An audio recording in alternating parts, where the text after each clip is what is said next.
Rain poured from the dark sky, hitting the empty streets of Ridgeway Town. Streetlights flickered, and the air smelled of wet asphalt. Ethan walked alone, his coat pulled tight. It was almost midnight. His shoes splashed in shallow puddles. No cars. No voices. Only the steady sound of rain. He turned a corner. That's when he saw her. A tall woman stood under a broken streetlight. Her clothes shimmered like liquid silver. Raindrops slid off without leaving her wet. Her hair, black as space, framed a pale face. And her eyes, they glowed softly, like two tiny blue moons. Ethan stopped. He didn't know why, but something in his chest tightened. The woman smiled. It wasn't a stranger's smile.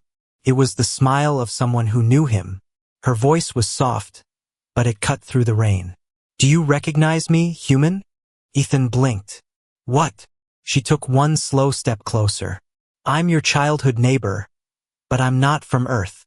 Ethan felt cold run down his spine. This had to be a joke. But her eyes, they were not human. And her voice, he had heard it before. Long ago, he opened his mouth to speak. But then he heard it. A deep, low hum. From the far end of the street, a black vehicle rolled forward. No headlights, no engine sound. It slid over the road like a shadow. The woman's expression changed instantly. Her smile vanished. Her eyes flashed brighter. "They found me," she whispered. Then, louder, "Run!" Before Ethan could react, she grabbed his hand. Her grip was warm and strong. They ran, their footsteps splashing in the water. The black vehicle sped up. The hum grew louder. Something on its roof began to glow red. They dashed into a narrow alley, vanishing into the darkness. Just as the vehicle reached the corner, the rain swallowed the street again. But somewhere in that alley, the real story was about to begin. The alley was dark and smelled of rust and rainwater. Ethan's heart pounded as they ran between tall brick walls. He could still hear the faint hum of the black vehicle behind them. The woman didn't slow down. Her grip on his hand was unshakable. They turned another corner, slipped through a broken metal door, and entered a large, empty building. Inside, it was silent. Only the sound of water dripping from the ceiling. Dust floated in the air like tiny ghosts. She finally let go of his hand. Her glowing eyes scanned the shadows. When she spoke, her voice was calm, but urgent. "My name is Lyra. You knew me once, but not like this." Ethan stared at her. "Lyra? No, that's impossible. You moved away. You were just a kid." Lyra smiled faintly. "I was a child here, yes, but I wasn't born on this planet." Ethan laughed nervously, shaking his head. "This is insane. You expect me to believe?" She raised her hand. From her palm, a small sphere of blue light appeared. It floated above her skin, spinning slowly. Ethan's breath caught in his throat. He remembered something. A summer afternoon many years ago. A girl in his neighborhood, showing him how to make the air sparkle. He thought it was just a trick with sunlight. But now, "That was you," he whispered. "You haven't aged." Lyra's eyes softened. "I left because my mission here ended. I came back because something dangerous is coming. And you, Ethan, you are the only one who can stop it." Before he could ask how, a sound broke the moment. Footsteps. Heavy. Slow. Metallic. Lyra's expression hardened. "They're here." From outside the building, shadows moved against the broken windows. The hum of alien engines filled the air again. Lyra grabbed Ethan's arm. "If they take you, Earth will fall." A sudden crash echoed through the hall. The hunters had found the door. The metal door burst inward. Shards of rusted steel clanged against the floor. 3 tall figures stepped inside. They wore black armor that gleamed under the flickering light. Their faces were hidden behind smooth, silver masks. Each carried a weapon that pulsed with a dull red glow. Ethan froze. Lyra didn't. She raised her left wrist. A strip of metal unfolded from her sleeve, wrapping around her arm like it was alive. It lit up with thin blue lines, then projected a shimmering wall of light between them and the masked figures. The intruders didn't stop. They walked straight toward the barrier. The wall hissed where their weapons touched it. Blue sparks rained to the floor. Lyra turned to Ethan. "We have seconds. Move." They ran toward the back of the building. Ethan's shoes slipped on the wet concrete. Behind them, the shield gave a final crack and collapsed with a flash. A beam of red energy shot past Ethan's head, burning a hole in the wall. The smell of scorched metal filled the air. Lyra tapped her wrist again. A small, insect-like device flew from her arm and zipped toward the attackers. It exploded in a burst of blinding light. Ethan blinked, vision swimming. What are they?" "Harvesters," Lyra said, pulling him through a narrow side door. "They hunt humans with potential." Ethan's breath came hard and fast. "Potential for what?" "You'll see. If you survive." They burst out into another alley, this one leading down into an old storm drain. The rainwater roared into the tunnel like a river. "They won't stop," Lyra said. "They never stop." Behind them, the metallic footsteps grew louder again. Ethan didn't look back. He followed her into the darkness. Somewhere in the shadows ahead, something ancient was waiting for them. The storm drain was cold and narrow. Water rushed past their boots, splashing against the walls.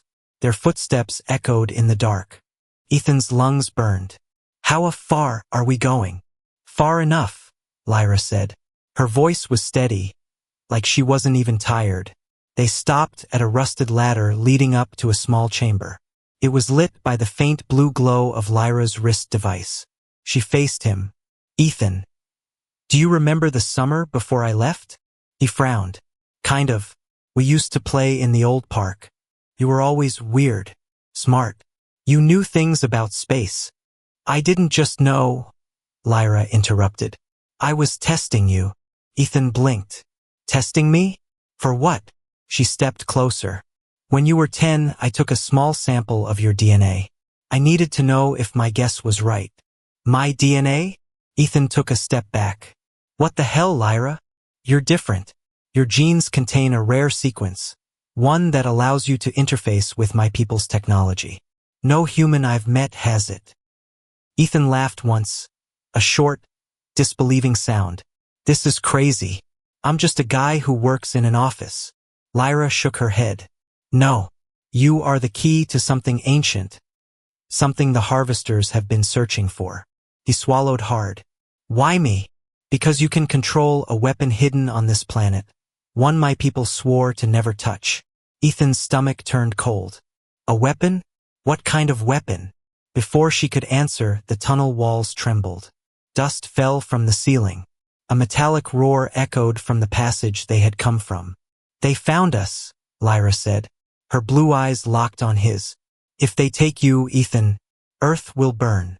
From the darkness, red light swept across the tunnel, searching for them. The tunnel shook again. The red light grew brighter, spilling over the wet walls. Lyra pulled something from her belt, a smooth silver disc the size of her palm. She shoved it into Ethan's hand. "Hold this. Think about protecting us," she said. "What? How?" "Just do it." The moment Ethan's fingers closed around the disc, it came alive. Thin lines of blue light crawled over its surface, then spread across his arms like glowing veins. A sudden warmth flooded his chest. From behind, the harvesters emerged. Their silver masks gleamed. Weapons hummed in their hands. Without thinking, Ethan raised his arm. A transparent shield of shimmering light formed in front of them. The first energy blast slammed into it and stopped. The shield rippled but held. Ethan's heart pounded. I'm doing this." Lyra smirked. "Told you." Another blast hit the shield, harder this time. Ethan staggered, his legs shaking. Lyra leapt forward, aiming her wrist device at the attackers. A burst of blue energy knocked one harvester off its feet. The others advanced, undeterred. "Ethan, keep it up," she shouted. He gritted his teeth, forcing the shield to stay solid. Every impact sent a jolt up his arms, but he didn't let go. Finally, Lyra tapped a sequence on her wrist. The floor beneath the harvesters glowed, then erupted in a wave of force, hurling them backward into the dark. The tunnel fell silent except for the sound of rushing water. Ethan dropped the shield. The light faded from his arms. He was shaking all over. What was that? He asked. That, Lyra said, breathing hard, was your first lesson. She pointed deeper into the tunnel. Come on. The weapon is close. If they reach it first, it's over. Ethan followed her into the darkness, unaware that the real danger was just ahead. The tunnel narrowed until they had to walk single file. The air grew warmer, heavier, like the space itself was holding its breath. Ethan's footsteps splashed in shallow water. Lyra's pace was quick, her eyes scanning the walls. Faint blue symbols glowed in the stone, shifting as they passed. What is this place? Ethan whispered. A vault, Lyra said. Older than my people. Older than your son. Ethan touched one of the glowing symbols. It rippled under his fingers, like water. The tunnel ended at a vast circular door, carved with the same shifting light. At its center was a small, hand-shaped imprint. Lyra turned to him. Only you can open it. Ethan shook his head. I've never been here in my life. You don't need to. The lock reads the code in your DNA. He stared at the imprint. What's behind it? Lyra hesitated. A weapon, but not like you imagine. It is alive. Before Ethan could respond, the hum of engines filled the air again. The harvesters had followed them. Lyra grabbed his arm. Touch it. Now. He pressed his palm into the imprint. Light exploded across the door, racing through every line of the carvings. The air vibrated with a deep, alien sound, part machine, part heartbeat. The door split open. Beyond it, a massive chamber glowed with shifting light. In the center, something waited. It was neither human nor machine. A towering form of silver and black, curled like it was sleeping. Its surface pulsed faintly, like it was breathing. Ethan's mouth went dry. What is that? Lyra's voice was barely a whisper. The only thing in this galaxy the harvesters fear. Behind them, the metallic footsteps quickened. The harvesters had arrived. The harvesters poured into the chamber. Their red weapons lit the walls like fire. Ethan stepped back, eyes darting between them and the towering, sleeping weapon. The air trembled with the sound of its slow, alien heartbeat. One harvester raised its weapon at Lyra. Give us the human. A voice hissed through a mechanical speaker. Lyra moved in front of Ethan. You'll have to go through me. The harvester tilted its head. That is the plan. Ethan's mind raced. If they took him, Earth would be lost. If he activated the weapon, what would it do? Would it destroy the harvesters, or everything? He felt the silver disc still in his pocket. Its warmth spread through his hand as he gripped it. Ethan, Lyra said without turning, this is your choice. Yours alone. He looked at the machine. It wasn't just metal, it was something alive. Felt like it was waiting for him. He took a step forward. The harvesters fired. Ethan raised the shield instinctively, the blue light flaring to life. The blasts bounced off. He pressed his other hand to the machine's surface. The heartbeat grew louder, faster. Light exploded from its core, flooding the chamber. The harvesters staggered back, their weapons flickering. A deep, resonant voice filled Ethan's mind. Directive. Ethan hesitated, then said, defend this planet. Drive them away.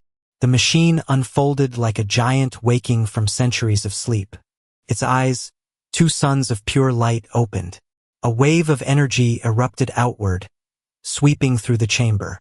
The harvesters screamed as their armor cracked and their bodies dissolved into red mist. Then silence. The machine folded back into stillness, its eyes dimming. It would wait until called again. Ethan stepped back, his legs shaking. Lyra placed a small silver communicator in his hand. When the sky burns red, she said, call me. I will come. Before he could speak, she walked toward the shadows at the edge of the chamber. When he blinked, she was gone. Ethan stood alone in the echoing chamber, rainwater dripping from the tunnel above. Somewhere deep inside, he knew his quiet life was over. And the next time the sky burned, the real war would begin.